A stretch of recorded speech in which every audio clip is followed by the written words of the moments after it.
Returning to a simpler life is not a step backward. Modern people are often hypnotized by speed, by piling ambitions, and by definitions of success borrowed from others. They run, but with no clear sense of what they are fleeing from or where they are heading. Against that backdrop, choosing a simpler life is like a person caught in a whirlpool who suddenly decides to stop thrashing and simply floats. Not because they gave up, but because they finally understood how the current works. Simplicity is not poverty, it is refinement.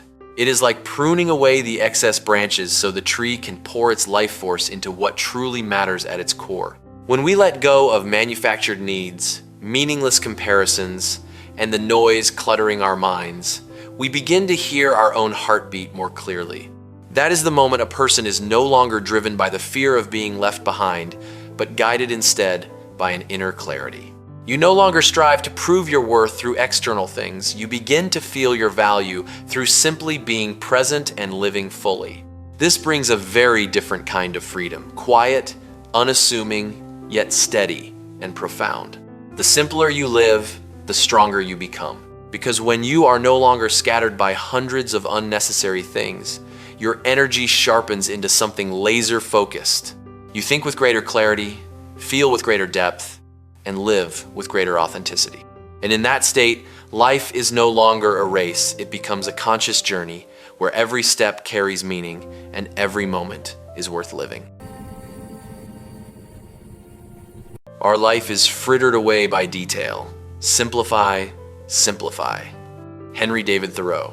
We exhaust ourselves over things that don't truly matter. We often mistake busyness for worth when in truth, it is frequently nothing more than a sophisticated disguise for being lost. A mind stretched thin by endless trivial matters is like a room packed with clutter, no room left for clarity, and certainly no space for peace. Simplifying is not about cutting life short, it is about restoring it to its original shape. It is like wiping dust from a mirror. Everything was always there, you simply stopped being able to see it. When you begin stripping away the excess, the useless worries, the borrowed expectations, the endless comparisons, you are not losing anything. You are reclaiming yourself. This is a deeply psychological process, a shift from constantly reacting to consciously choosing. People often fear simplicity because they confuse it with scarcity. But in reality, it is complexity that impoverishes us, depleting our energy, fracturing our focus, and robbing us of the ability to be present. A simple life, by contrast, is like a river cleared of obstructions. It flows with force, with clarity, unhindered. You begin to understand that what gives life meaning is not doing more, but doing the right things with full presence. And at that point, simplifying is no longer just a choice, it becomes a form of wisdom. It allows you to see through the fog of excess and touch the very core of living. Less, but more real. Slower, but deeper. And most importantly, a life no longer fragmented, but whole. The biggest adventure you can ever take is to live the life of your dreams. Oprah Winfrey. Most of us don't lack dreams. We lack the courage to face the price they demand. We choose safety. We follow roads already paved for us, and we convince ourselves that is stability, while somewhere deep inside, a part of us slowly dims, like a flame smothered by its own compromises. Living by your dreams is not the romantic journey we imagine. It is a true adventure, full of uncertainty, solitude, and moments of doubting yourself. It is like leaving a familiar shore to sail into open ocean. No anchor, no clear map, only instinct and longing to guide you. But it is precisely in that state that people truly live because they are no longer playing a role. They have begun to exist as themselves. You stop living for recognition and start living to be true to who you are. This demands a brutal kind of honesty, the courage to look directly at what you actually want, rather than what you were taught you should want. And as you walk that path, every hardship is no longer an obstacle, it becomes proof that you are on a road that is real. The greatest adventure doesn't lie in some distant place. It lies in a very near decision, the decision not to betray your own dream. When you live that way, life is no longer a string of repeating days. It becomes a journey with a soul, where every step, however steep, carries the deep certainty that you are truly living, not merely existing. Life consists of what a man is thinking about all day. Ralph Waldo Emerson. People often believe reality is shaped by circumstance, but in truth, it is the recurring stream of thought that serves as the quiet architect of our lives. A passing thought may seem harmless, but when it becomes a habit, it shapes how we see, how we feel, and ultimately, how we live. The mind is like a garden without a fence. If you don't actively tend to it, weeds will grow on their own.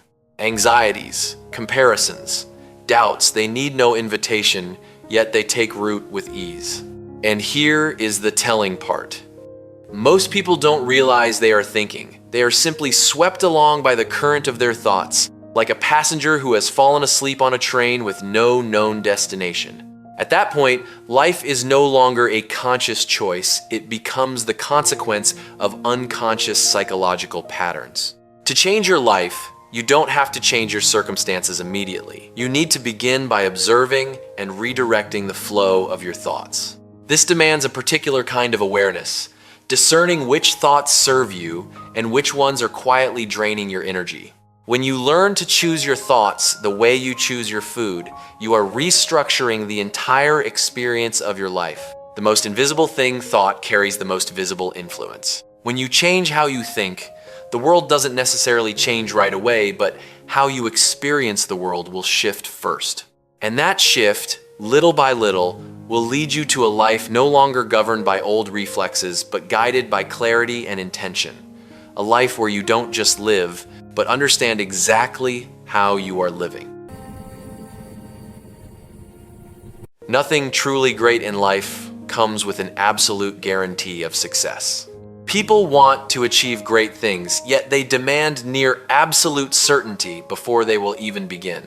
This is the expression of a need for control. We want the future to be clear, the risks removed, and the outcome signed and sealed before we dare to act. And it is precisely that need which kills every possibility of greatness. The things that carry real value, dreams, creativity, love, breakthrough, all exist in the gray space of uncertainty. It is like stepping into a forest that has never been mapped. You don't know exactly what waits ahead, but it is that very uncertainty that gives the journey its meaning. If everything were guaranteed, it wouldn't be exploration anymore. It would simply be repetition. People often procrastinate not because they lack ability, but because they are waiting for a clear signal that they won't fail. But life doesn't work that way. It doesn't reward hesitation, it responds to commitment. When you accept that failure is an inseparable part of anything worth doing, you don't grow weaker, you become more resilient, more grounded, more powerful. Greatness doesn't lie in always winning, it lies in daring to move forward when nothing is guaranteed. You no longer need certainty to act because action itself is how you build certainty over time. And when you live that way, every step, whether it succeeds or fails, becomes part of something larger. A life lived fully, unbounded by the fear of being wrong, guided by the hunger to become. Life is a succession of lessons which must be lived to be understood. Ralph Waldo Emerson. True understanding doesn't come from hearing, reading, or reasoning. It is carved into us through collision with experience. People often seek shortcuts to knowledge, hoping that if they are clever enough, they can sidestep their mistakes. But the human mind is not programmed by logic alone. It is wired through emotion, memory, and direct experience. You can hear 100 times about the value of patience, but it only becomes truly real within you the moment you lose something because you acted in haste. Life is like a teacher who never lectures before the lesson begins. It places you in the situation first, and only then lets you discover the meaning on your own. Sometimes the lesson arrives in the form of failure, of heartache, of the stumbles we spent so long trying to avoid. But it is precisely in those moments that the mind is forced to dismantle its old structures, moments where we can no longer hold on to the same way of seeing without paying a price. Experience is the process of reprogramming yourself. It shatters why has illusion of control and forces you to face what is real. When you have truly lived through something, love, loss, mistake, repair, you don't merely know it. You understand it in the deepest sense, through feeling, through instinct, through every nerve in your body. And from that point, your behavior changes naturally, without force. The more you try to avoid the lesson, the more it returns wearing a different face. Life is more patient than you think and harder than you hope. But if you accept your role not as the one who controls everything, but as the one who learns from everything, then every experience, pleasant or painful, becomes the raw material of your growth. And at that point, life is no longer a random sequence of events. It becomes a meaningful journey where every lesson, once lived through, transforms you into a deeper and more authentic version of yourself. A life worth living can be measured in many ways, but the most important is to live a life with no regrets. Gary Keller. The haunting weight of what could have been. Regret doesn't arise from failure alone. It comes from possibilities abandoned, from choices never dared, from the times we stayed silent when we should have spoken. Like a quiet ache in the mind, not loud, but persistent, always whispering of a different version of ourselves that we never allowed to exist. Living without regret doesn't mean living perfectly, it means living honestly. It is the state where your actions genuinely reflect what you truly value, not what you think you should do to please others. When these two drift too far apart, a person begins to feel hollow, even when, on the surface, everything looks like success. Many people postpone what matters most because they believe there is still time to try, to say, to change. But life does not operate on the schedule of hesitation. Each day that passes is a door closing, and what is truly frightening is not that the door closes, but that we never stepped through it while it was still open. That very hesitation is fertile ground where regret takes root. Living a life without regret demands a quiet kind of courage, the courage to choose, to be wrong, and to take full responsibility for your choices. It doesn't guarantee that you will always be happy, but it does guarantee that you will never have to look back with that gnawing question, what if I had done things differently? And when you live that way, life is no longer a rough draft. Endlessly revised, it becomes the final version.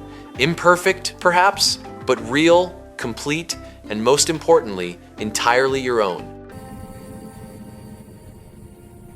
No one can compete with you on being you. Most of life is a search for who and what needs you most. Naval Ravikant. A person's core value lies not in resembling others, but in being irreplaceable.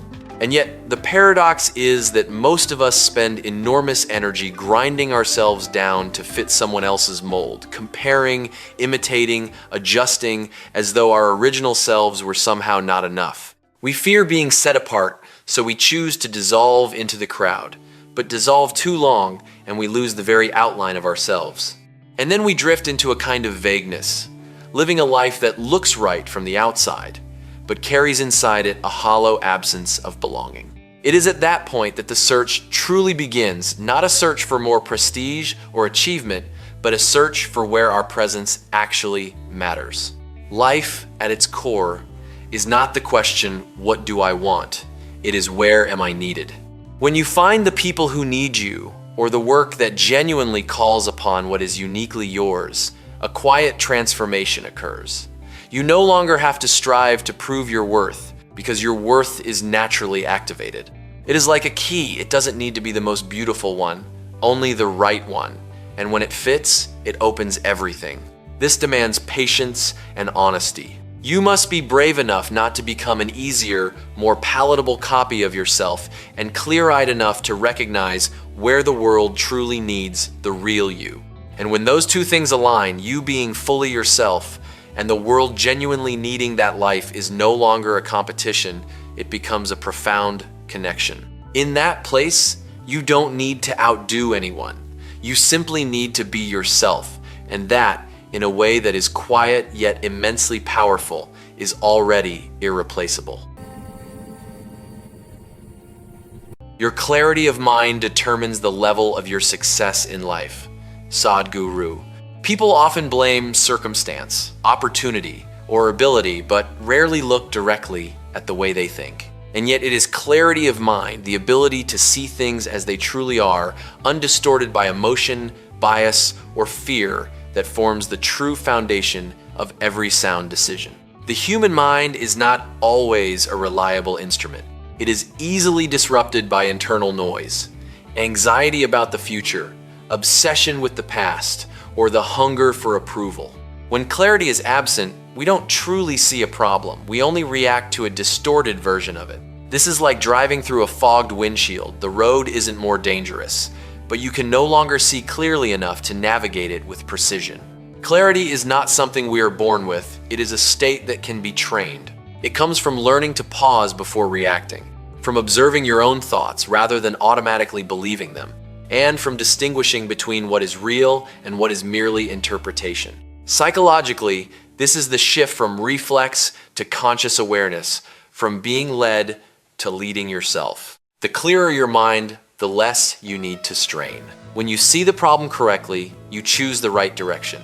When you choose the right direction, your effort is no longer scattered. Success, in that sense, is not the result of doing more, it is the consequence of seeing more clearly. And when you reach a certain level of clarity, life begins to shift in a very natural way, not because the world has become easier, but because you have become sharper in how you face it. The purpose of life is to believe, to hope, and to strive. Indira Gandhi. People don't truly collapse from a lack of opportunity. They collapse when they lose these three pillars of the spirit. When trust is gone, we grow suspicious of everything, even ourselves. When hope is lost, the future contracts into a meaningless darkness. And when we stop striving, life gradually solidifies not because forward movement is impossible, but because we no longer have a reason to take the next step. Belief is the starting point, not blind faith, but the decision to give life a chance, even when the evidence isn't yet clear. Like planting a seed in the earth, you see nothing immediately, yet you trust that something is already happening beneath the surface. Hope is what keeps that seed from being forgotten, a vision of what is possible even when reality hasn't yet reflected it. And striving is what gives both of those things physical form, turning belief and hope into actual motion. Belief helps you begin, hope helps you endure, and striving brings you steadily closer to the outcome, which in turn strengthens your belief even further. When any one of these three weakens, the entire structure begins to crack. One who loses belief will find no drive to try, one who loses hope will see no meaning in effort, and one who stops striving will, in time, lose both. You don't need to be certain of success before you begin living with purpose. You only need to keep these three currents flowing and never let them run dry. As long as you still believe, still hope, still act, life is still moving forward. Slowly, perhaps. With difficulty, perhaps. But real. And in that state, purpose is no longer some distant thing to be searched for. It becomes the way you live each day. A continuous process of believing, hoping, and striving, where meaning lies, not in some final destination, but in the journey itself, walked with steadfast resolve.